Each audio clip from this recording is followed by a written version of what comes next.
If you are an estate agent, letting agent, or someone who is interested in the property market, then this, the UK Property Market Stats Show, is for you. My name is Chris Watkin, and each week I come to you with an update of what's happening in the property market with someone who is interesting from the estate and letting agency industry. This week it's Iain White. We'll come to Iain in a second. We are looking at week 21 of May 2024, which is Monday the 20th of May all the way through to Sunday the 26th. There was no show last week because I was on holiday, but we'll be catching up on both weeks this week.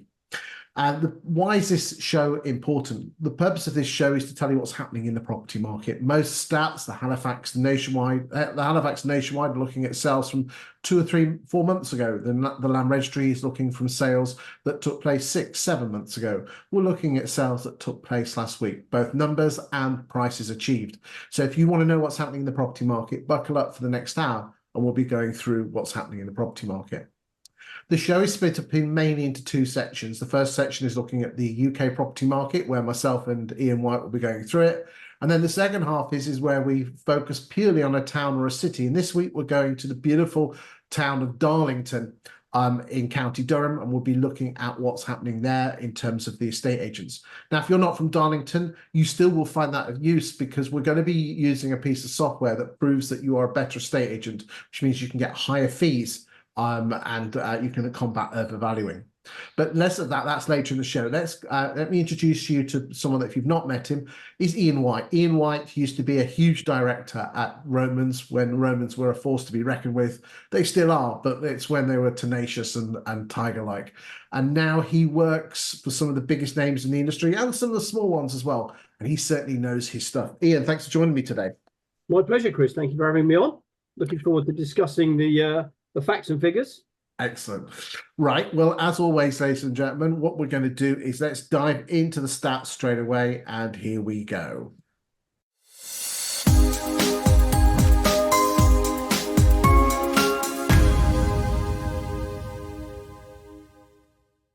So you should be able to see some stats on the screen now, Iain. I'll do the listings and then we can have your comments there afterwards. So this week, we have listed 39,443 properties.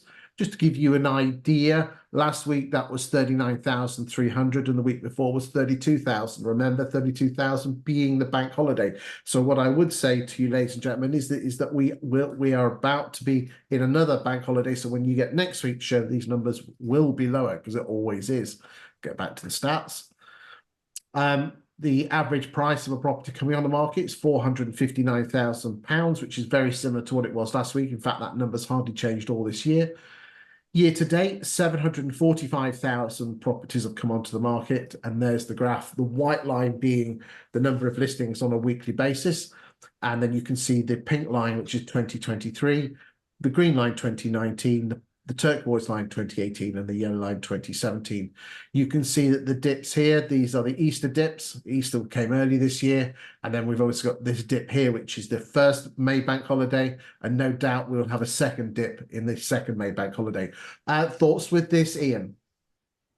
Well, I mean, I think obviously on the ground floor, putting stats to one side, the agents do have more properties or more opportunities to earn commission in their for sale draws than they have had for some time.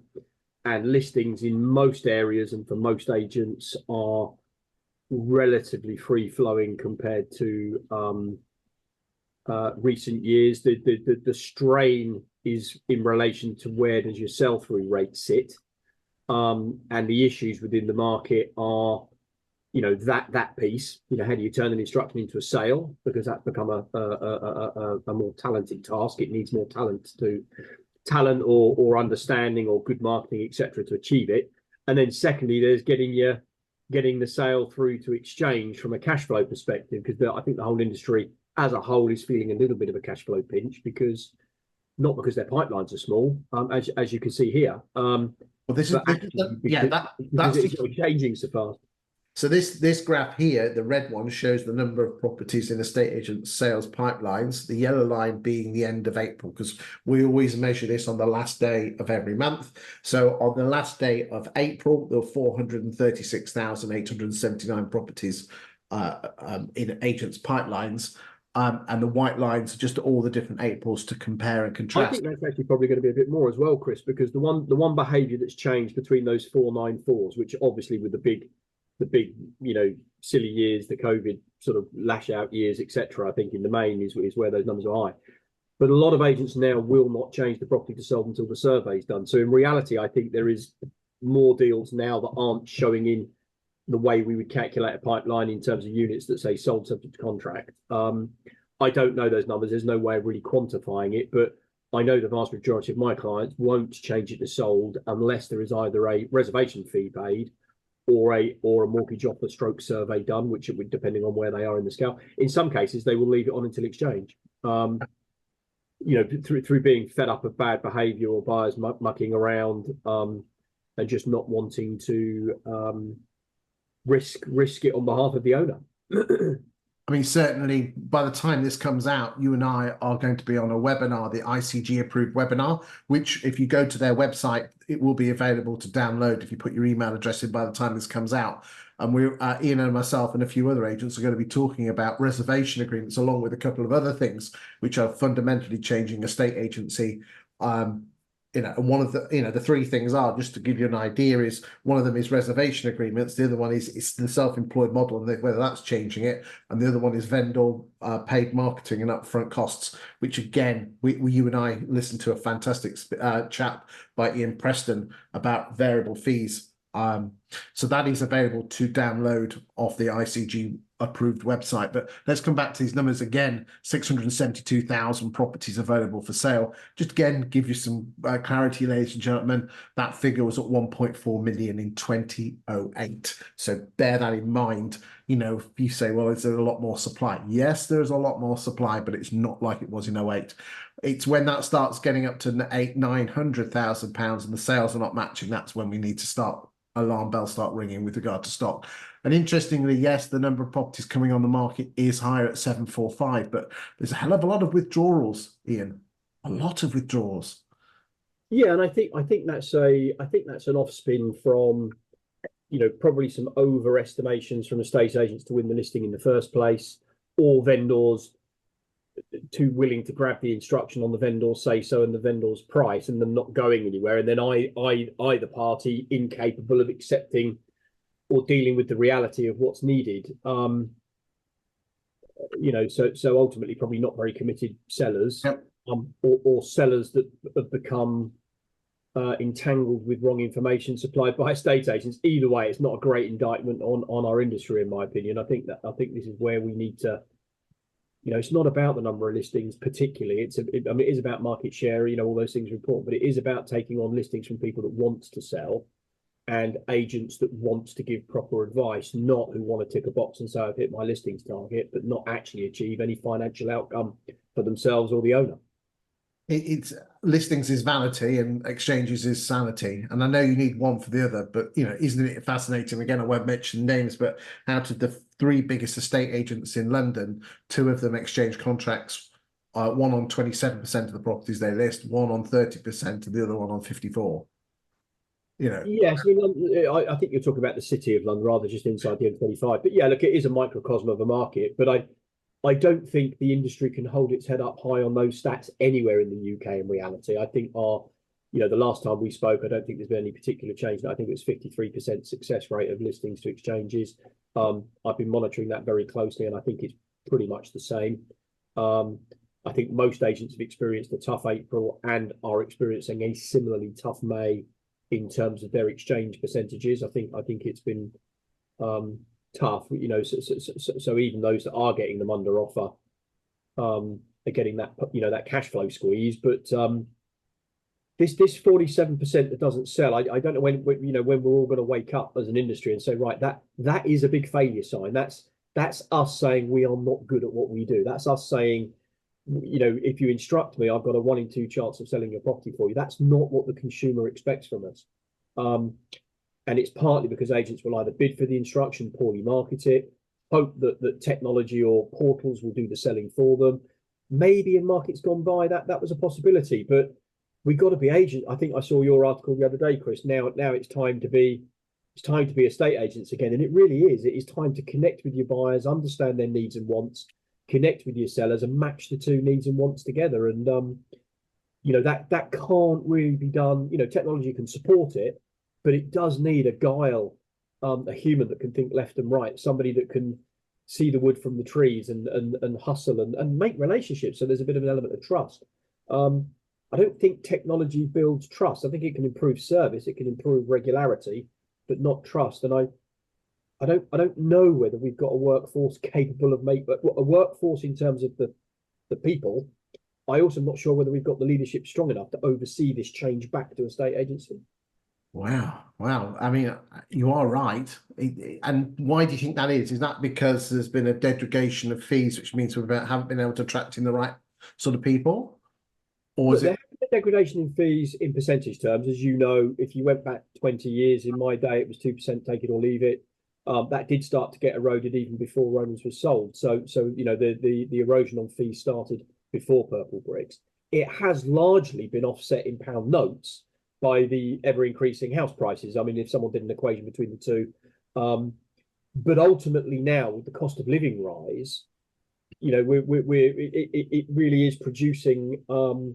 You were at Ellen Road, Leeds, the event we did for the ICG when Ian Preston put his slide up, that the average wage for a negotiator is now at the average wage in the UK. Well, if you're going to have an average wage and you're going to pay average salaries, expect average people. I don't think average people will achieve exceptional results unless the leadership is awesome and that average salary can be seen to become above average, whereas at the moment it just doesn't. Even if you're a really good estate agent, you know, take out the elite, take out the really big companies, or not so much big companies, but the big offices that turn over, you know, absolute market dominance where they're turning over many millions, and the people in there will be earning good salaries because they are the best. But yeah, it's really simple. If you've got average people, you're going to get average results, and I don't think the consumer will settle for average. Not especially in this world where I think everyone's expectations, you know, the whole tide is that we're expecting great customer service. That's just not being matched. Interestingly, I looked at in terms of real pound notes, what you know, house prices have gone up, fees have gone down. And I worked out that in real terms, we are earning as an industry around £1,200 less in real terms. That's after inflation, even after house prices have gone up and rates have gone And down, when to where? Sorry, what period? about £1,200 less. Yeah, from what period? Over what period? From 2006 to today.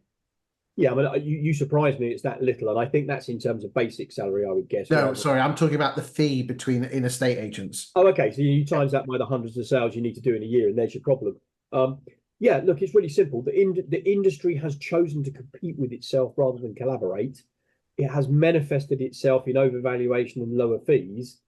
So the very thing it's doing to attract more customers, it's shrinking the value and the validity of its own marketplace. So the technique or strategy of being the cheapest on the block and employing the lowest cost people on the block and giving them the least tools to do their job with is just hugely backfiring, not just on an office by office basis, but on an industry basis, leaving it ripe for all the various types of disruption that are obviously now starting to gather significant pace. Exceptional insight there, ladies and gentlemen. You can see why we get Iain back every couple of months because he is absolutely fantastic. Right, let's get back to the stats. Let's go and look at price reductions. And last week we price reduced 23,952 properties, and the average asking price of a property being reduced before the reduction was 410,000. Just to give last week it was very similar numbers themselves. I mean, just to give you an idea, that means we are reducing, I'll just pull the stats up now. Here we go. 1 in 6.19 properties per month, which again, I don't know, does that sound a lot to you or not? Well, it depends. It's a lot if you take it as an individual stat. It's nowhere near enough if you consider we only succeed 53% of the time. So I also would venture to suggest that those reductions are not big enough, let alone not enough of them.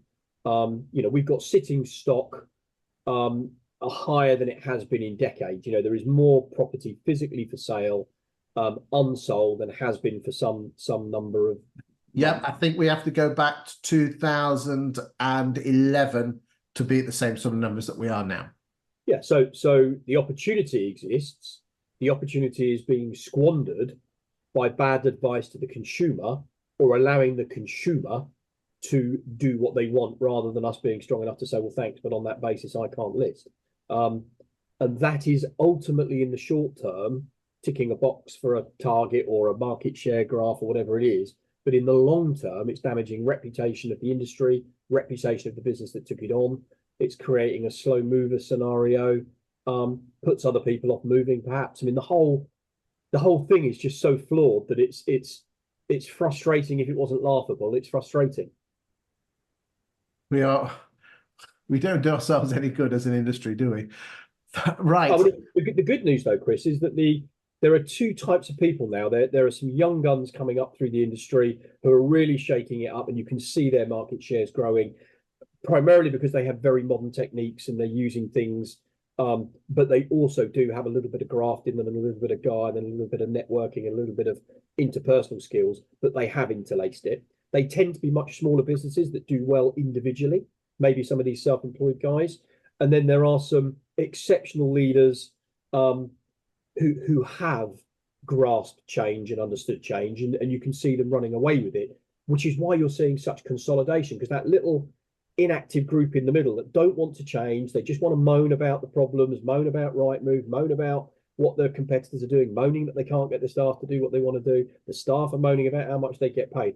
All the moaners, they're just getting squeezed and squeezed and squeezed and squeezed. So consolidation in the industry is and I think disruption is inevitable, unless, and the problem is it's the biggest band. The biggest band are the ones that are being made irrelevant because they won't do anything. They won't change either way. Fantastic insight. Let's get down to sales. Let's move on, and we'll just pull that up. Hold on a second. Here we go. Okay, so last week in terms of sales, we had 27,929. The week before was 27,759. We haven't had a week for gross sales as high since May. No, I think it was July 2022. So the last time the sales numbers began with a 2.8 was just before interest rates started to creep in. So you've got, those are some good numbers, and again, well above the averages that we were seeing in 17, 18, 19, and 23. The average price for property selling this week, 369,397. That figure has hardly changed all year. I think the sales line is encouraging. I think now with the actual calling of the election, that will naturally slow for a short period but I think it's actually good news for the property industry, because I think it would have slowly declined up until the election, whereas now I think it's going to be a sharp, we need a sharp intake of breath here. Hopefully that will allow the pipelines to exchange. So whilst there might not be anything going in the front end, it might relieve capacity to get the deals through with sales progression, solicitors, mortgage brokers, and so on and so forth. But I do expect the traditional excuse of the election to come into play. Yeah, next week, because it'll be a bank holiday week.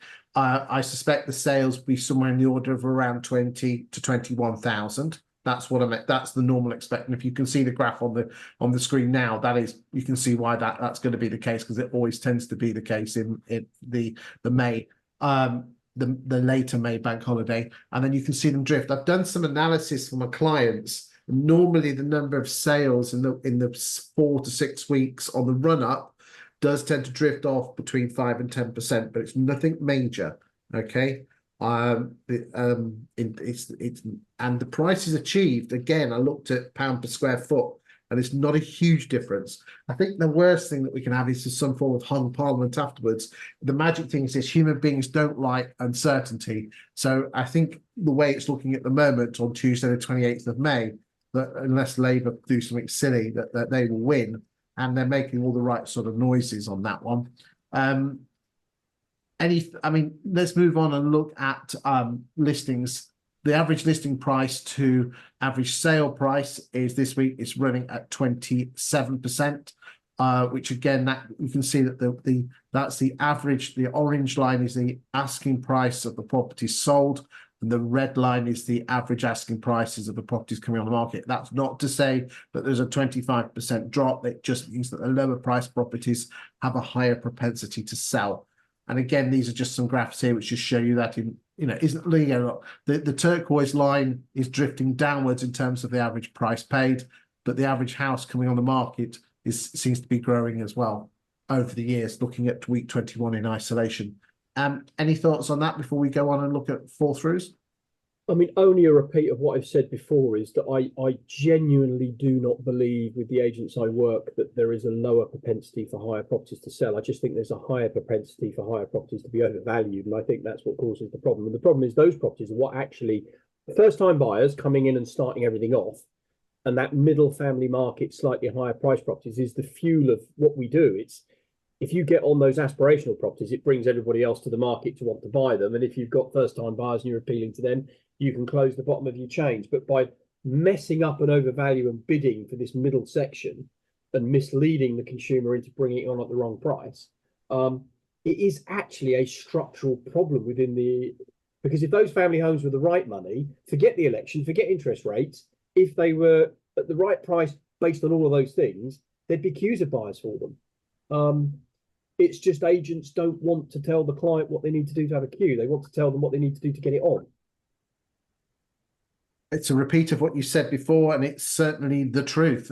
If you disagree with what Iain is saying, please put it in the comments. Let's move on and look at fall throughs, and immediately the green line shows that fall throughs are now creeping from around the 5,000 mark to around the 6,000 mark. So again, those of you who are the doom mongers out, you can't see it on the screen, can you? Can you see it on the screen? My apologies. There's nothing on the screen here. There you go. That's it. Do apologise, ladies and gentlemen. So the green line, the lighter green line is the number of fall throughs. And again, doom mongers alert. There you go. There's your graph. Take that out in isolation and say that it's the end of the world until you look at this graph here. There are more sales, so there are going to be more fall throughs. It's the percentage that's important, and this is the number of fall throughs in the week expressed as a percentage of the number of gross sales this week. And again, we are hovering around that 22% mark, which again is more of a natural market. Ignore the spikes. Those are more for Christmases. The numbers are so all over the place that we always have those spikes. It's the trend that we're looking for. That's not bad, is it? No, I think it depends what you do. It's not bad in comparison to the norm. I still feel as an industry that if we put together 100 deals, that 25 of them are going to fall out. Yes, I think that is bad. I think that that might mean we picked the wrong buyer for the wrong seller at the wrong time under the wrong circumstances. But it's steady as she goes in terms of the norm. But I think agents do need to start disrupting that. And accepting it's not about chucking coal in. It's not about chucking as much coal on the fire as you can now. It's about chucking the right fuel on the fire to jet propel it.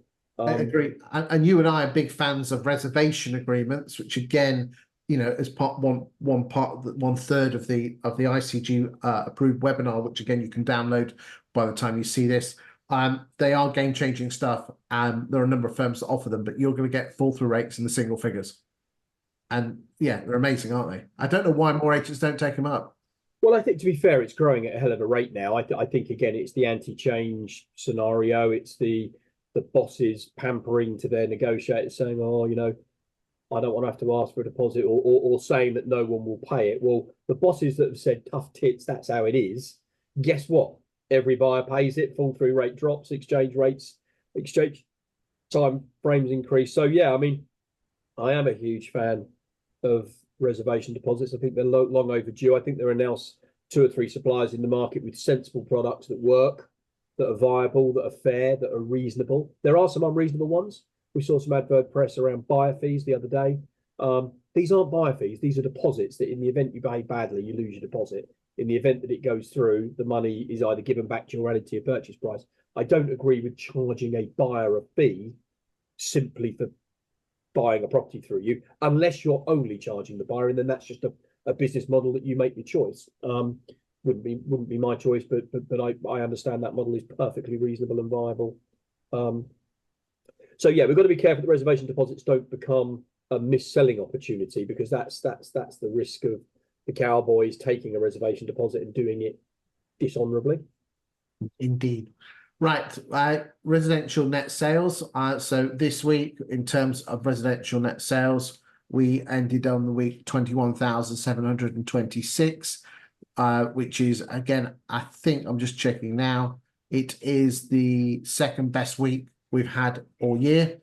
And again, we've got to go back to May to get similar sort of May 2022 to get similar sort of levels of net sales. Again, we will experience next week the bank holiday drop. So just again, be aware of that. You can see in the graph now that everything drops in at the back end of May, just here.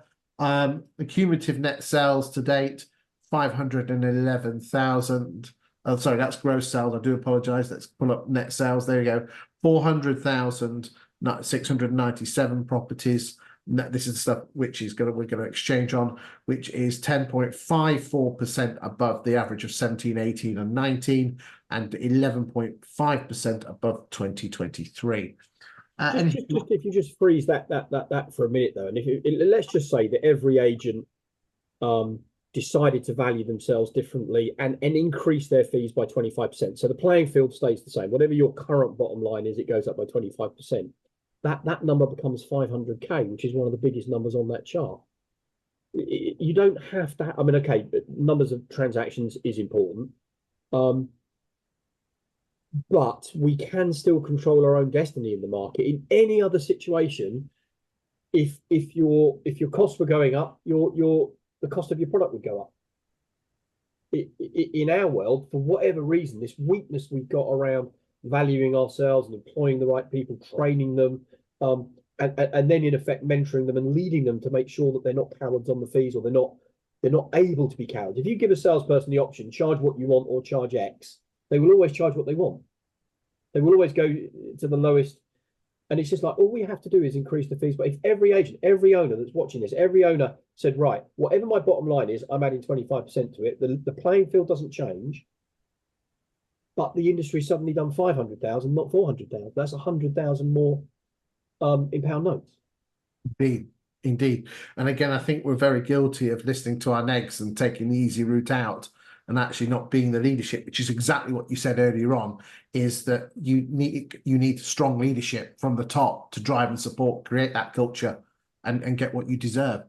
Right, let's just have a few of the little graphs here, just for those of you that like your graphs. Price changes as a percentage of listings at 60%. The long-term average is 42%. And the gross sales as a percentage of listings at just under 71%. We've already done the sales pipeline and the number of properties for sale. We've had the stats in with regard to the pound per square foot. Oh, I need to be sharing this, don't I? Tina, I'm not very good at this, am I? Tina, you think I've been doing this for a while. Right, you should be able to see that. So the orange line is the pound per square foot at sale agreed. Sorry, yes. And the greeny line is the pound per square foot at exchange.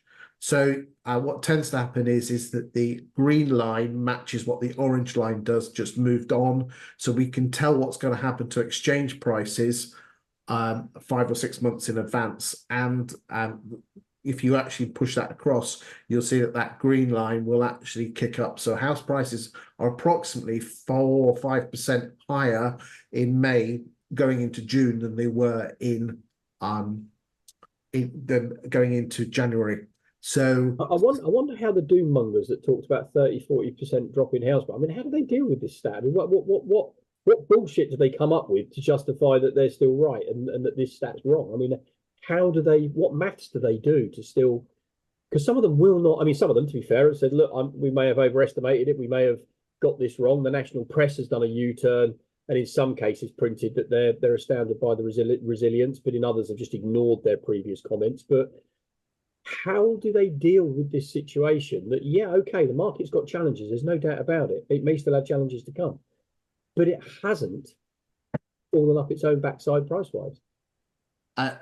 Who knows? I'm not here to comment on anyone else's comments, but I'm just, the magic line is this, ladies and gentlemen. If you follow the pound per square foot at sale agreed nationally, and we're dealing with sales here of not just 1,000 or 500 people, or the Halifax that are looking at, say, 5,000 sales that they've done a mortgage on. This is every single sale that's going through. We've got the EPC, which means that we can find out the size, we can know what the property sold for, and therefore we know what the true value of the property is. And that orange line matches the greeny line 5 months in advance, and the greeny line is the exchange, and then that matches the land registry for a few months later. So we know if you follow that orange line, you will know exactly what's going to happen to the land registry in 6, 7, 8 months' time. And so therefore, the beautiful thing about that is if you watch this show, ladies and gentlemen, you will know if there's a market drops or the market is increasing and what's happened to house prices months and months in advance. Just some extra little graphs here for anyone that could be interested. This looking at the average monthly rents by region over the years from 2016. And again, some other rents there. But again, these are available to download for you to look at. I would say to you, ladies and gentlemen, every single graph that you see on the show is available for you to download. If you go to YouTube and then you click on the write-up, and at the bottom there'll be a link where you can download all the graphs, which you can use for personal use, and you can also use them on your valuations. But please, I ask you not to use them on social media, because they are used by my clients as part of their package, because I am a content writer. I'm a property economist that writes content on the property market, and some of this has to be for the fee-paying clients. But I don't mind you use them on valuations if it helps you out. Anything on this? Anything else you want to say, Iain, before we go to Darlington? No, look, I think ultimately you're going to face challenges as an industry around the election. I think you've got to work with the people, because at the end of the day, if you really, really look at it without being a bully with people, the election isn't really going to change much. People might hesitate, but you've got to find those people that are still moving because of debt, divorce, new job, new children, babies, need more space. There's the reason that people still move will not be put on hold for a month. And it is only really a month to 2 months now that we've got to wait for it to be over. We always get a new election bounce, particularly if there's a change of government. You always get a little bit of a bounce. We're almost certainly going to see an interest rate change, positive change, which I think will put some flight in there. But please look at the stock that's aged and not selling, and be prepared to have some good, tough, proper, old-fashioned estate agency conversations to let those clients know that the one thing they shouldn't be doing is just leaving it stale on the market. Either get it off or get it down or get it rented, but don't just leave it where it is. Fantastic insight. Right, Iain, let us go to Darlington.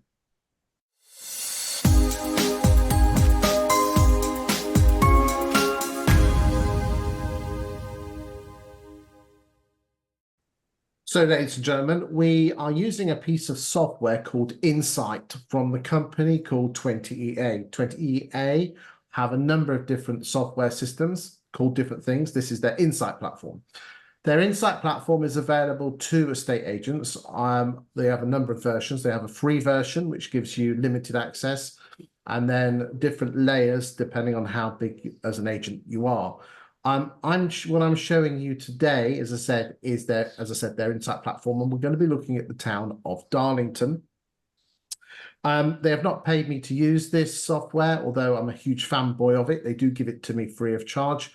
And as I said, please do look at it, because there's some fantastic stuff in here which prove that you can win against agents who overvalue or don't sell many houses.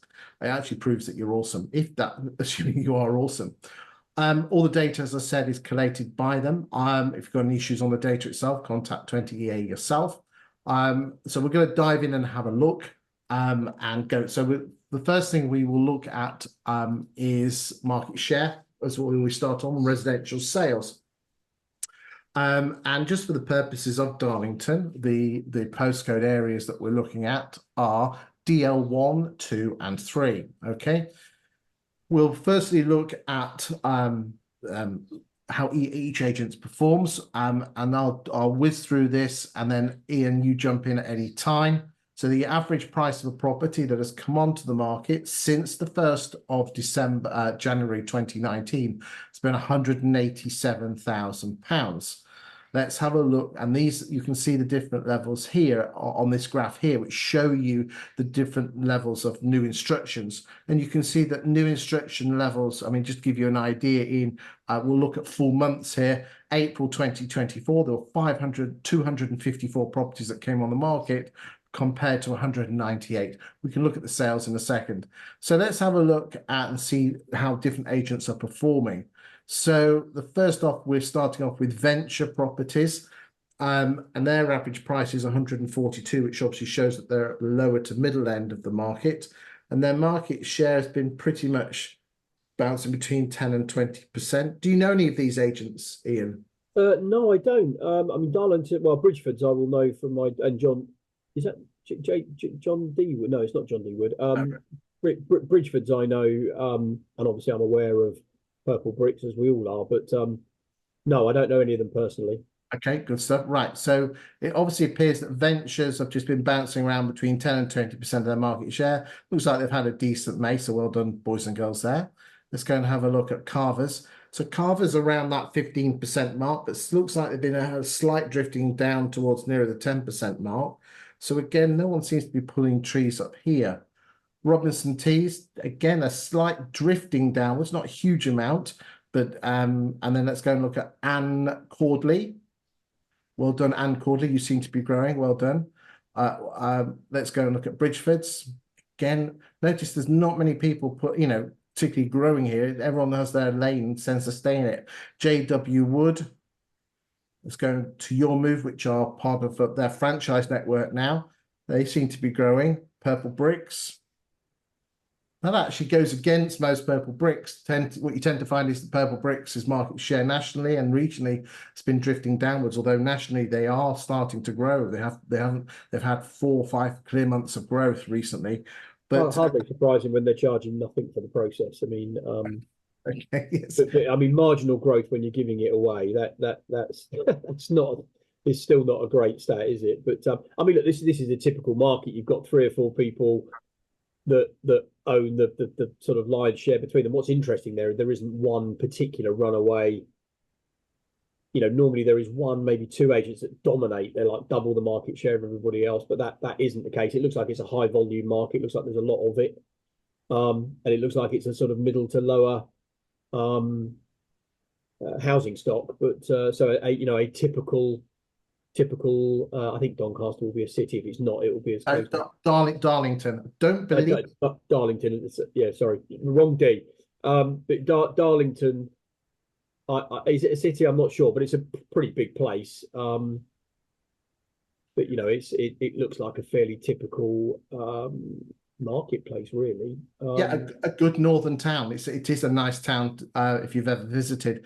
We're looking at the it's not the upper quartile, it's probably actually nearer the upper, so the £500,000 plus mark. And isn't it interesting that Carver are number 1 there with 20% market share. Again, notice that there's a lot more posher houses coming on the market over the £500,000 mark since this year. I mean, venture properties that are number 1 in the general market, they don't even, well, they're number 9 down there, but Carver are obviously at the top of the list, so they're obviously more sort of middle to upper. And that reflected in the price, because Venture's average price was 142. So I mean, let's just drop off. Let's just go have a look and see who really are the posh agents here. And it looks like Carver's or GSC Grays. So again, interesting there. Let's go. Numbers there, yeah. Okay, let's just go and have a look at stock levels. Okay, in the town. And again, you can see there will tend to be a direct relationship between the number of properties you're putting on as new listings and the stocks that you cover. But let's just have a general see on stock levels of where you stand in the marketplace. So Carver seem to be dropping their stock, but again, that's not necessarily a bad thing, because it means that you're working your stock. And later in this portion, we're going to be looking at how successful you are at selling houses. Let's go and Bridgeford's. Again, it's just just nice thing to see, I think. And we'll just have a quick look at everyone else whilst we're here. Well done, My Property Box. They seem to be growing. GSC Grays, they're posh agents. Okay, so we'll move on and now look at my favorite screen. And this particular screen here, there is some absolute pure gold. Now, most agents will want to look at where their market share is. So this is this year's market share. So that's May 23 to May 24. And then last year's market share is May 22 to May 23. And you can see that My Property Box have increased by 50%, but again, it's off low numbers, 1.69 to 2.43 in terms of their percent market share. Again, it just gives you a flavor. And again, that's the growth in listings, not because again, the percentages might not add up, but that is how proportionality works. Let's have a look at these here, new instructions. Again, most agents will be looking at this and sold a bit of contracts, but the true gold is here. Ian, if you could look at fall through some price changes just to see if anything screams at you, while I just spend 2 minutes talking to the ladies and gentlemen about this. The important thing when it comes to property is it's not whether you put it on the market, it's whether you actually get it exchanged. And a property leaving an estate agent's books will only leave an estate agent's books if it exchanges or withdraws. So by looking at your exchange ratio, you can see the chances of every 100 properties you put on the market, how many do you actually get paid on? The average in the last year in Darlington has been 62.26%. There goes. But Venture are up at 79, Carver's at 75, and Cordy at 75, 76, Robinson's Tees at 78, Your Move at 52, Bridgeford's at 59. So what is particularly interesting is that Ventures and Carver, who are the biggest estate agents along with Ann Cordy, have got some really decent exchange figures there, haven't they? They certainly trump the national average, and they certainly trump the southeast and the south, the south in general, and London in particular. So, clearly there is. I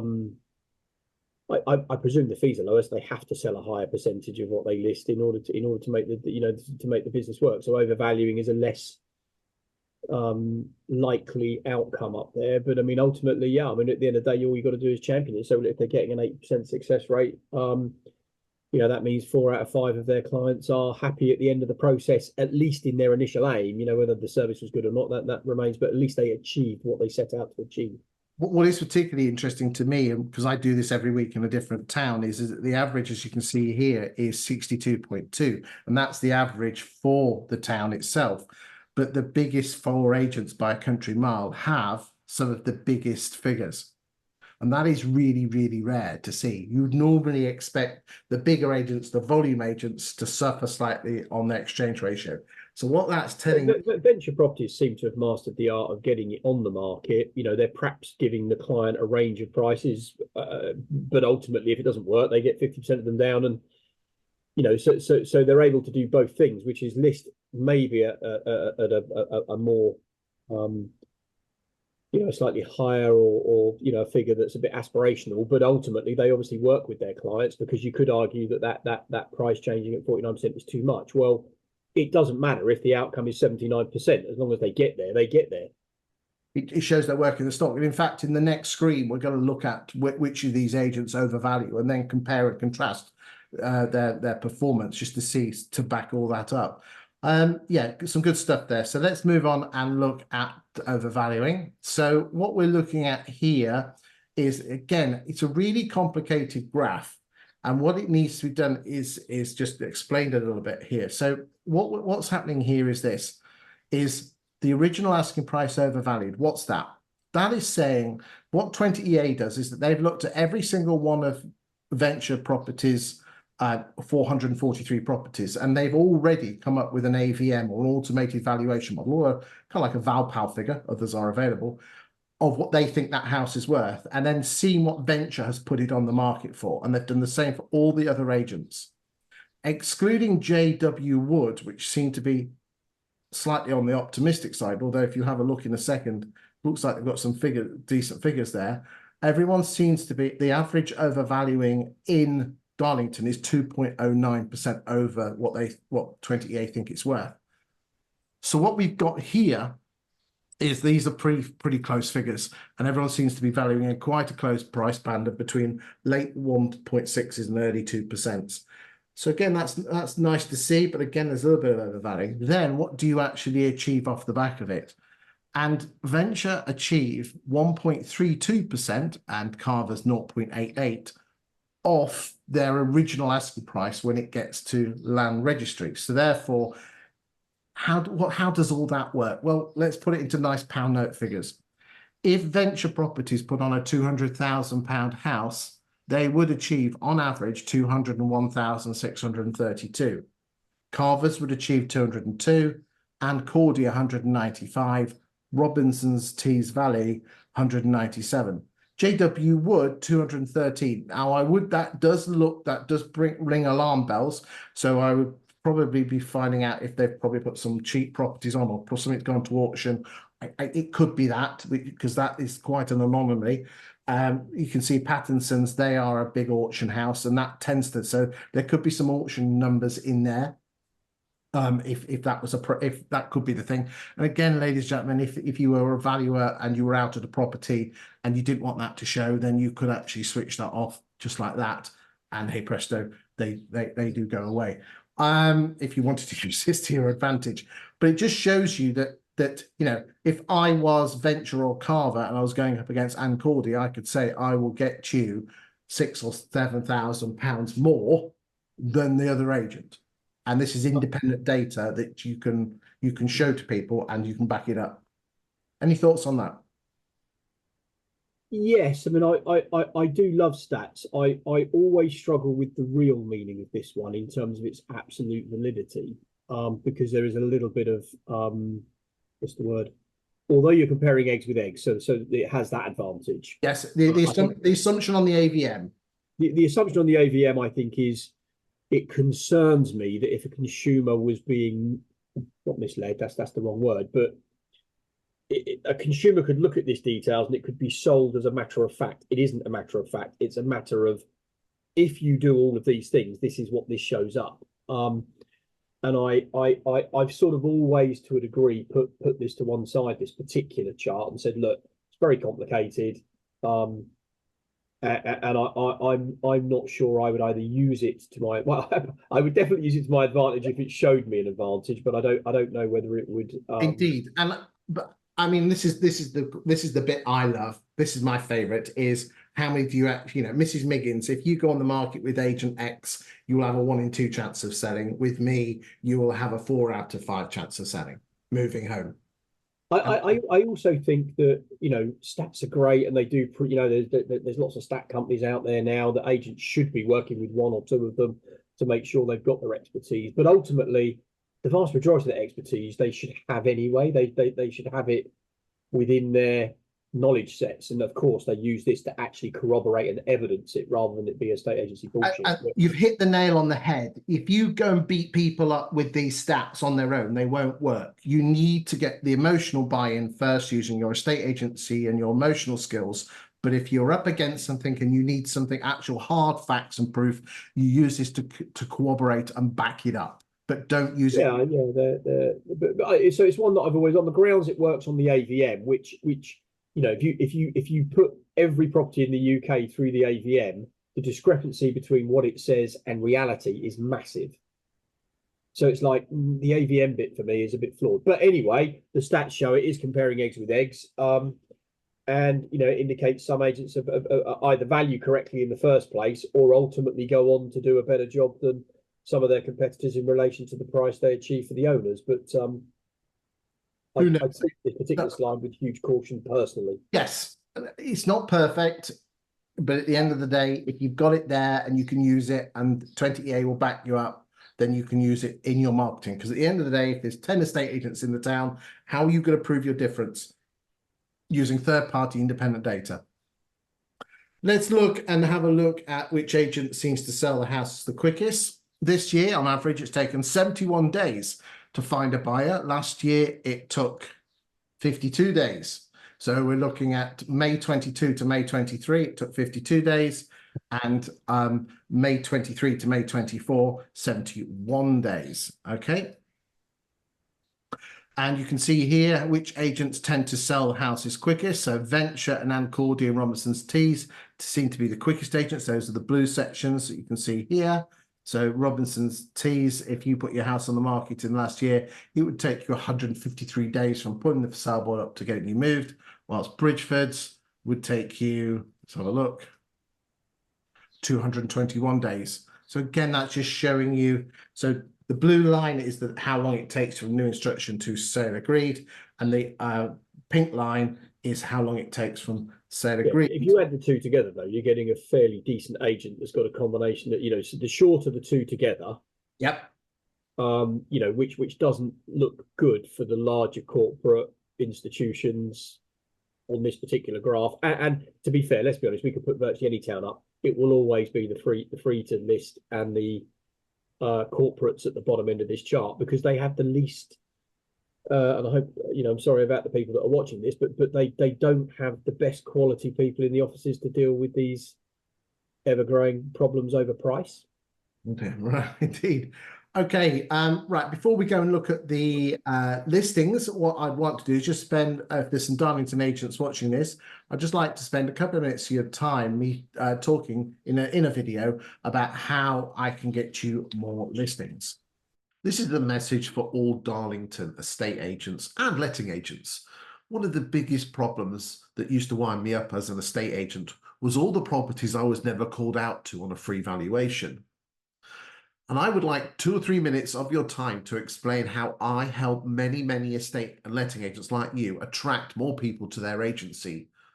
My name is Chris Watkin, and as you can tell, I'm a property statistician. I do this show. But what I particularly do in terms of my daytime job is I help one agent per town or city attract landlords and vendors to them. I've been doing that for over 10 years and I've given proven results. And I want to show you how I could potentially work for one of you in Darlington to attract landlords and vendors to your agency. You see, when you log on every day and you're not called out, you think, what am I doing wrong? And the simple fact is this, is I've been onto many of your Facebook feeds and most of it is listing, listing, listing, listing. Look how good we are. We've sold this. Here's a testimonial. I'm sorry, that's not attractive to homeowners and landlords of Darlington.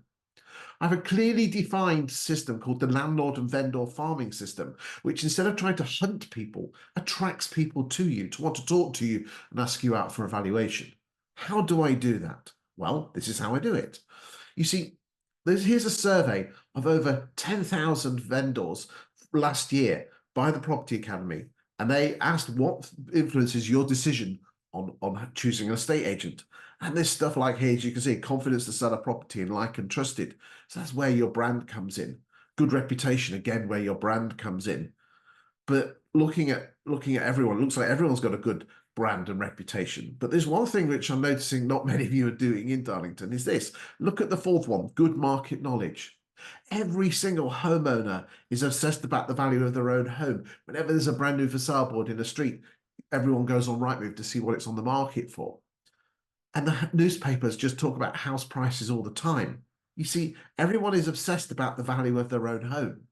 So if you want Darlington homeowners to be attracted to you, by definition, you have to create content on your social media, which is attractive.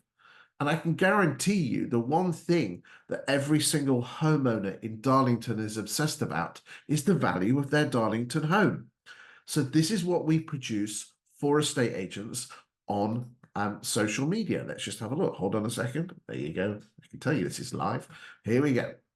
We produce Darlington specific content on the Darlington property market for you to publish to make you look good. We produce stuff like this. This is more smaller stuff, talking about what prices are happening.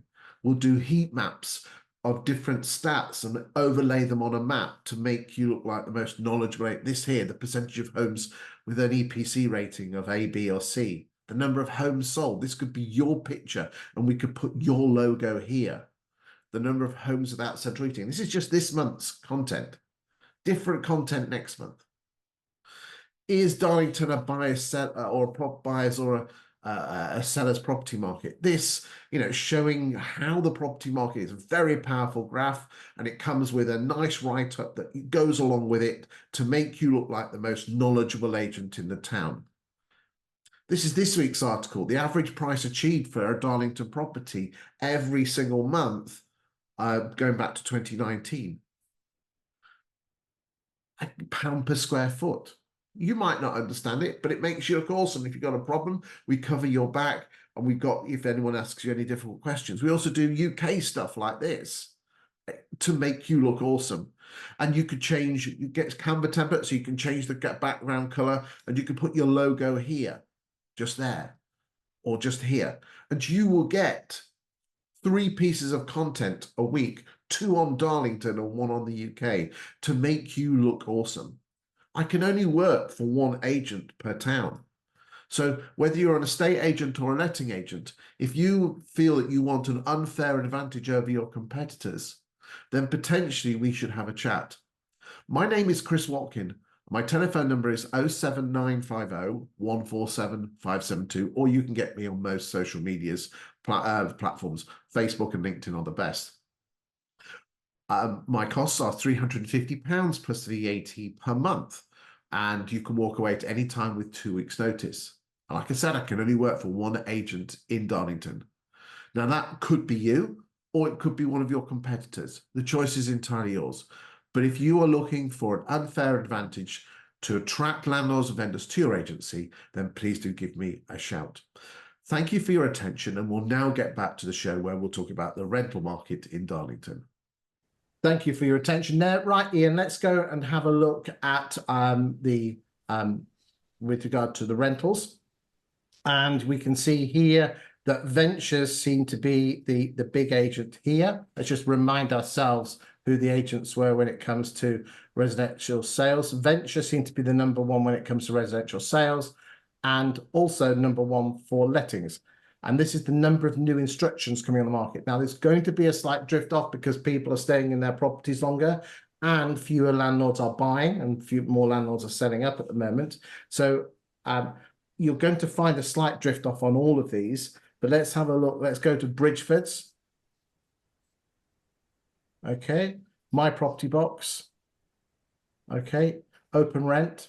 And again, I think this is really important that their market share has gone from around 5% to nearly 20%. So if you think a lot of landlords are now taking properties off agents and giving them back to themselves to manage and therefore market. So again, you need to be giving value to keep your landlords. If all you're doing is your next just bringing up with problems, then you're not worth your 10 or 12%. But if you're actually giving them portfolio management, that's where it should be at. Differentiation as well. I mean, letting agents. I mean, Open Rent is growing fast because obviously clearly its differentiator is price, but its differentiator is, or its lack of differentiation, or the way a traditional agent would differentiate is on security.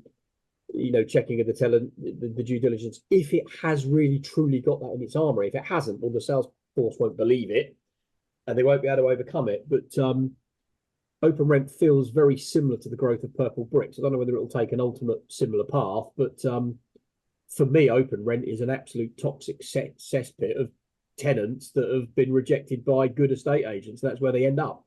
So as a landlord, I think it's absolute almost suicide to be looking at Open Rent, albeit I understand if you're a very experienced landlord and you know the rules yourself and you can do your own referencing, that's a different kettle of fish. But I'm a landlord, and I certainly wouldn't use Open Rent to find myself a tenant. No, good stuff. Right, let's just go through these and just see how different agents. Robinson T seem to be dropping. Letting Group, Northgate,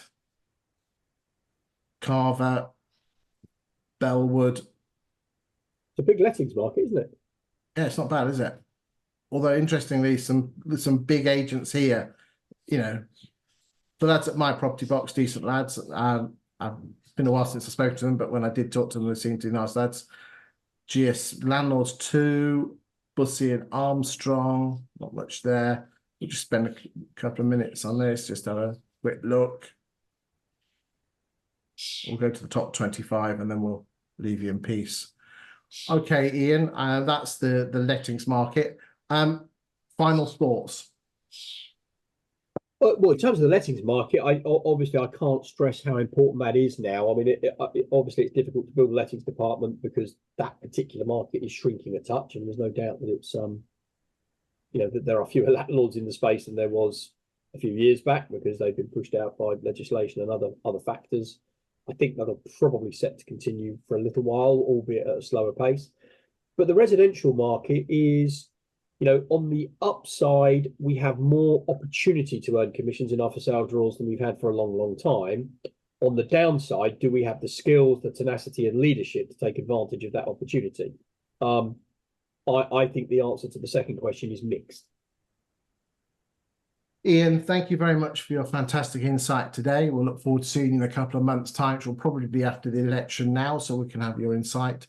You can see, ladies and gentlemen, why he's considered one of the best gurus of the estate and letting agency industry. So do check him out. It's Iain with 2 eyes. Iain, thank you for your time today. More importantly, thank you for watching the show. Sorry you weren't here last week with the because I was but we'll see you next week, where we'll have the first full week of the market with at the general election announcement. Remembering it is a bank holiday week, so the numbers will be lower. Thanks for your time today, Iain, and thank you very much for watching, everyone else. Thanks, Christopher. Thank you. Bye-bye.